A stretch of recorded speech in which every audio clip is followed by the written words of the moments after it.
Hello everyone, my name is Lowko, and today it is time for a professional match of Terran versus Zerg. Spawning here in the southwest corner of New Repugnancy and playing with the blue Zerg drones.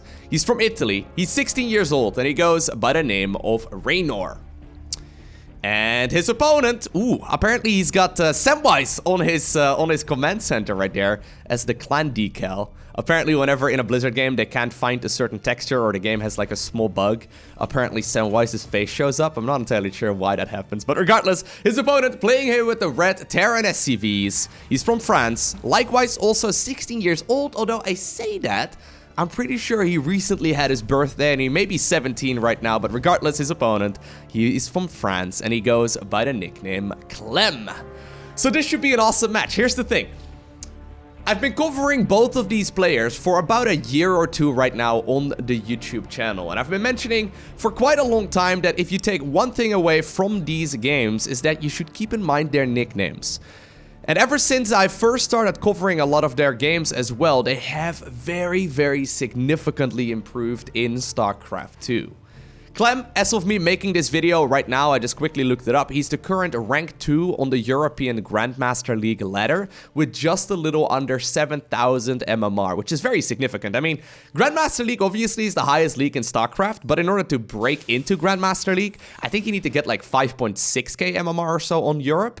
Whereas, obviously, if you're approaching 7k MMR, that difference, right, between the rank 200 in Grandmaster and, like, the rank 2 is absolutely significant. It's a ridiculous difference in skill. It's, I don't know exactly where you would go if you would take, like, you know, 1500 MMR below 5k, if you would go to, like, 4k MMR. I think, like, the difference is somewhere between, like, Platinum League and Grandmaster League, and then, like, you know, that's the same difference as, like, the rank 200 and then, like, the rank 2. It's pretty insane. Anyways, Reynor, I mean, Clem has been very successful, right? But Reynor recently has been on an absolute roll. In case you haven't seen the grand finals of WCS Winter just yet, I will spoil them for you. He just recently won WCS Winter, one of the premier events in StarCraft 2 of 2019. In the grand finals against Cyril, he went 4-3 in his own favor, which is insane.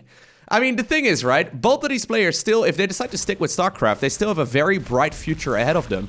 And they're already winning so very much. I mean, Reynor winning a premier event already? Pretty ridiculous when you think about it.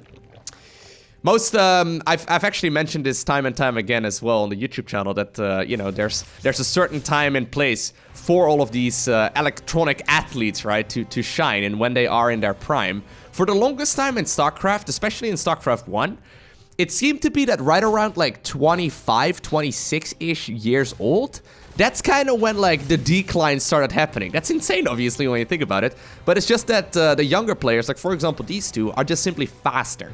So if you look at their APM, we can have a look at this a little while later into the game as well, if I don't forget. But they're just simply very fast player. And the older you get, obviously, the slower you get in that regard as well. So in StarCraft 1, a game that very much so relies on speed, even more so than StarCraft 2, we saw players decline after like age 25, 26 or so. But nowadays, there are some older pro gamers as well in StarCraft 1. They've just simply become more efficient with their actions. And likewise in StarCraft 2, which is slightly less mechanically demanding, there have actually been quite a few pro gamers right now that are getting to their, I would say, like early 30s, and they don't really seem to slow down or at the very least decline as far as skill level goes just yet. So we'll see. We'll see where the game is going to take us and what the average age of pro gamers is going to be a couple years down the line. Regardless, there's an armory right now coming up here for Clem. I think that this is going to be, well, it could obviously be for Thor pressure, but I highly doubt that's the case. This is obviously going to be for some Hellbat pushing right here as well. I think that's the 7th and the 8th Hellion right there indeed. Coming up, there's already that one medevac bringing over a couple queens as well. And just as these Hellions transform to Hellbats, that medevac will start healing as well. This is actually a rather scary push right now. We don't see a Bailing Nest as far as I'm aware. We don't see a Roach Warren either. So it's just going to be queens and Zerglings here for now for our blue Zerg player at this point. I mean, it's just, well, 4 drones going down right now, which is not actually that much. So far, ooh, nice pickup micro there by Clem. Good deflection so far by Reynor, though. Losing a couple drones there on a miss rally, but in the end there, it looks like the Queens are going to be able to shoot down at least some of those Hellions relatively easily, although ooh, a couple of those dead Zerglings definitely is going to hurt. Here we go. Hellions do deal, or Hellbats rather, do deal splash damage. The medevac there does get sniped. Nice target fire right there by Reynor, making sure that he takes down that medevac so it can no longer heal these Hellbats. Queen's starting to run desperately low. I think eventually, though, with reinforcing Zerglings here, this will be cleaned up by Reynor, but the question is, how much damage was truly done? If you look at the units lost, that certainly is slightly in favor of Terran, and one thing to keep in mind right now as well is that with that many Queens going down, right, it's gonna severely hinder the creep spread of Reynor the longer that this game goes on as well. Now, Clem does need to be careful. There's still more Zerglings running across the map. He needs to make sure that they do not make their way towards the natural. But that really was only just a little bit of pressure there by Clem, forcing the Zerg player to make units, to make it so that they won't just be able to go up to straight 80 drones. That would be a little bit ridiculous. You kind of have to put on at least a little bit of pressure. And while he didn't really deal a lot of economic damage, it's all indirect damage, right? So the creep spread is going to be halted a little bit. There's going to be some slower advancement of that creep out onto the map. And then on top of that, obviously, we also saw a lot of those Zerglings being produced, with a couple of them still sitting on the creep doing a whole lot of nothing. So obviously every single 2 Zerglings right here could have been a drone, and just slowing down the Zerg player here and there is absolutely critical. Liberator now, trying to do a little bit of work. Already though, there was a Spore Crawler ready to go. I like this little rally right there on the hatchery as well with only half of the drones. And that's going to deflect this Liberator here with ease, not getting a single point of damage on the board. Alrighty. I like this kind of move as well. Look at that. These 2 Hellions just simply sitting on the edge of the creep right here, trying to shoot down a tumor if it were to spread. That's literally what he's trying to do right now. Well, there it does spread. Just need to pay attention, obviously. Well, Zerglings are gonna come out right now, and I guess he does see that movement on the map, but yeah, you don't really want to sacrifice the Hellions just to kill one creep tumor, and apparently, even though the idea was cool, the execution wasn't quite what we were looking for. Okay, so on the Zerg side of things, we see melee upgrades, carapace upgrades, baneling upgrades right now as well, the Glio Reconstitution, the roly-poly upgrade, and then also now a Spire. So for the longest time, Hydraling Bane was the name of the game. A lot of players lately have once again been going back to Muta play, which I really quite like. It's especially good when your opponent is going for a heavy focus on Hellions and then also Siege Tanks. Well, I mean, speaking of Siege Tanks, 2 of them right there do get picked up, and that's actually a really big deal. But Siege Tanks really are not particularly good, obviously, against Mutalisks, and usually against this kind of unit composition, right, you do want to get yourself Widow Mines instead. So I like this position here for Reynor quite a bit. While those Zerglings, though, are going to town at the 3rd base, a couple SCVs do end up getting picked up. Clem decided to move across with a pretty large force here, primarily just once again to slow down the creep spread. He's done a really good job at exactly that. Still, though, he does need to be careful. Centrifugal hooks. What did I call it earlier? Did I say centrifugal hooks? I feel like I may have called it like Glio Reconstitution or something. I'm not entirely sure, but it does finish here, and that means that these roly-poly banelings are gonna have a much easier time connecting with those Marines, especially on creep. 13 Mutas now coming up. Ooh, okay. Muta play is still not super common right now. It is a little bit more common. The thing is, as soon as Mutas are out on the map, most Terran players will start switching straight towards Widowmine play, and it will also go for maybe a Thor or 2. And Thors nowadays, they have an insane amount of range. They have 11 range, which is very significant.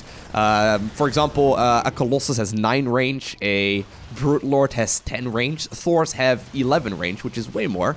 And they deal, obviously, a crazy amount of splash damage as well. Now, what Mutas are very good at, though, is obviously shutting down this kind of drop play. That medevac will not be able to make its way home. I think this one is going to be in a little bit of trouble as well, though. Boost is going to come off cooldown. Yep, it is not going to be in time. Alright, finally that Liberator got a little bit of work done, but the Spore Crawler also ended up shutting it down there. So that, I think, is going to be, that's going to mostly be it right now for the aggression here for Clem, right? At this point, that's the thing about Mutas. You can really take map control when you are the Zerg player. Creep spread should be significantly easier to spread right now without those big clumps of Marines trying to shut it down left and right. And as long as you don't lose the Mutas for free, you're gonna be able to usually get at least a little bit more damage in. Either when the Terran player decides to move across the map, or just to, for example, pick up a stray medevac or a stray supply depot. Well, medevac could happen as well, but just a stray unit and a stray structure here and there. 4th command center right now, though, coming up here for Clem. So while he does have a lot of Marines coming up, he's now also switching indeed towards those Widow Mines. There's already a Thor out. 2nd Thor will be joining in as well. He should be okay. It's just that Zerg is going to be left alone right now for a little while. And it's that mid game where I think that Reynor is the most scary. Clem wants to move out on top of or across the map right now. He has to be careful. Good control so far, trying to target fire down some of those banelings as well. Tank's gonna siege up here at a bit of an unfortunate time because they certainly do not get any proper damage in. At the same time, the Mutas decided to make their way towards the 3rd base. A lot of Widow Mines, though, still available. I think they will eventually be able to shut some of this down. 4th command center taking a lot of damage, and with that, apparently Clem is gonna have to start that building once again from scratch. Well, instead he decided to just simply lift up the main CC and go for the base here on the low ground. You kind of have to, right? So you give him about, how long? A minute, and the creep spread is all of a sudden halfway across the map. Well, if you don't have banelings, though, yeah, if you don't have banelings, those Marines and Widow Mines are gonna have a really, really nice time fighting Zerglings and fighting Mutas. It all comes down right now to the baneling connections. Good splits right here by Clem. He needs to be careful, though. Don't want to lose those Marines for free. The banelings are being picked off, and that's the thing, though. If you get into this scenario, right, you can start rallying more and more units across the map. You can really start, I guess, steamrolling your way forward and really catapult yourself into a favor. And from there, right, you can parade push straight across the map, rally all of your units towards this location, because Zerg doesn't have any banelings. And when they don't have a lot of banelings, it means that they have to morph them in once again, and you get a lot of time to just simply rally units across to wait for that creep spread to disappear as well. And while Zerg is desperately trying to get some good connections here, it's really not happening just yet. And I think that's going to be the end for the 3rd base here of Reynor. Yeah, a couple of banelings still feeling brave enough to make a bit of a roll over here, but it did not quite happen, and the base is already gone. Well, eventually, I think that most of these Marines will likely not be able to make their way home. Ooh, nice connection right there on that clump of Banes. But eventually, at the very least, Terran will be forced to head on back home. Now, on the left-hand side of the map, we do see Reynor mining more and more bases. Losing a hatchery obviously hurts, but he still has 84 drones, which is very, very solid. Here's the thing, though. Clem is not gonna let go of this pressure. He's not gonna let go. He's just simply trying to snowball his way into this game and to eventually obtain the victory just by continuously pushing. It only takes one bad engagement right now for the Zerg player here to get into a really rough spot. Losing a clump of overlords like that, for example, could be very, very painful, but here we go. The banelings trying to connect with as many of those Marines as possible. A lot of those Marines, though, rallying across, and they are indeed off creep, which makes it much harder for those banelings, even with their speed upgrade to engage. And once again, this looks like a very similar scenario to what we had earlier. Now, the Lynx, though, managed to flood in. Of course, this is one of Reynor's specialties. He's very good at doing those continuous counter-attacks as well, really trying to force the multitasking here from the Terran player. And while not that many Marines remain, and I think this base for now will hold, this is still a bit of a dicey scenario right now for Reynor, because all of the creep is gone, and there's going to be a lot more Marines where those came from. Clem, actually, for the first time in quite some time, takes a supply lead right now as well, going up to +3 upgrades. And that's another one of those things you have to keep in mind. When you continuously parade push across the map, right? Terran can go ahead and get 3/3 upgrades for much easier or much cheaper than the Zerg can. Zerg has to tech up towards a hive, and that's the downside of playing Mutaling Bane. It's great in the mid game, but it kind of falls off the longer that the game goes on when Terran finishes up more upgrades, because you need a hive to go up to +3/+3. Hatchery right here, though, does get picked off. Clem, spreads those banelings, or not the banelings. I guess they're kind of like mines as well, but the Widow Mines, they do get spread out really nicely. Well, I don't know if you want to engage off creep, to be honest, if you're Zerg, right? That is so many Marines still left over. Great baiting here as well by Clem. Really trying his best to make it so that these Zerg units engage into all of those Widow Mines. And while that's all going on, we saw a little bit of aggression right over here as well, I think. Or at the very least, a bunch of drones ended up getting picked off. Clem clawing his way back into the game. He wasn't really in that great of a spot there, especially when the Mutas first came out. But I think his response to the Muta play has been absolutely brilliant. That's a lot of medevacts though. Yeah, he's finally going to be able to start making some more of those Liberators as well. But that's a lot of medevacts. They are accumulating energy, but most of them are out right now, which means that this push does have a bit of a timer. Still, the creep is not here. And without creep, how are you going to engage this? As long as Clem does not miss micro and connects with like a big clump of banelings, he should be able to also pick up this base, and that all of a sudden puts Reynor up with his back against the wall. He's now trying to get the base right here in the center. The base over here, the old third base, has once again been retaken, but while that's all going on, Clem has been happily expanding all over the map, and he might be able to even get another base going here in just a little bit. The question is Clem now gonna let go of the pressure? He sniped a couple bases, will he? Well, the Muta's trying to get a little bit of work done, not quite happening either. Reinforcing Marines and also a couple of those missile turrets seem to be able to force them into a corner just fine. And Clem, it looks like he wants to continue pushing here down the ramp towards the fourth base here of the Zerg. And this is a juicy scan. Getting those creep tumors is a big deal. We saw what happens there earlier. Ooh, well, I feel like that Widow Mine connected with more of the Terran units than the Zerg ones. But we saw what happened there earlier, right? Once the creep is gone, Terran can start slow pushing a little bit closer towards that juicy expansion. All right, well, I think finally Reynor got himself a bit of a break. Random Widow Mine, just sitting in the center of the map. Kind of like it. But this is one of those things that that certainly is not gonna slow down though. Clem has got a ridiculous amount of production right now. He's gonna be able to produce a whole lot of those Marines and just continuously rally across. As long as the creep spread doesn't get put down once again, he's gonna be in a good spot. Now I like this. Muta's getting finally a little bit of damage done. There's a single missile turret over here. Marines trying to get something to happen there as well, but that's still 11 SCVs there in the grand scheme of things. Clumps of Widow Mines though are set up pretty much everywhere, and the Marines are trying to actually now also get shielded for right now with a couple of those Marauders. He's trying to bait the Zerg player to fly into those 3 Widow Mines. Oh, woo! Good split there by Reynor. Trying his best to keep those Mutas alive. I probably would have lost all of my Mutalisks there. But once again, 2 bases get picked off. And Clem is like, alright, where should I strike next? I think he's gonna go back to this location right over here, as Zerg is currently long distance mining. Clem approaching a maxed out state right now. Zerg is sitting, yeah, okay. Zerg is sitting to where I thought that Clem was headed to next as well, with burrowed banelings left and right. Clem's like, you know what? I've got a small group of Marines and Marauders there, as well as a medevac. I noticed you're burrowing some banelings. I'm just gonna go for the throat and go for the natural instead. And apparently that worked out very, very well for him, as Reynor decides to GG out.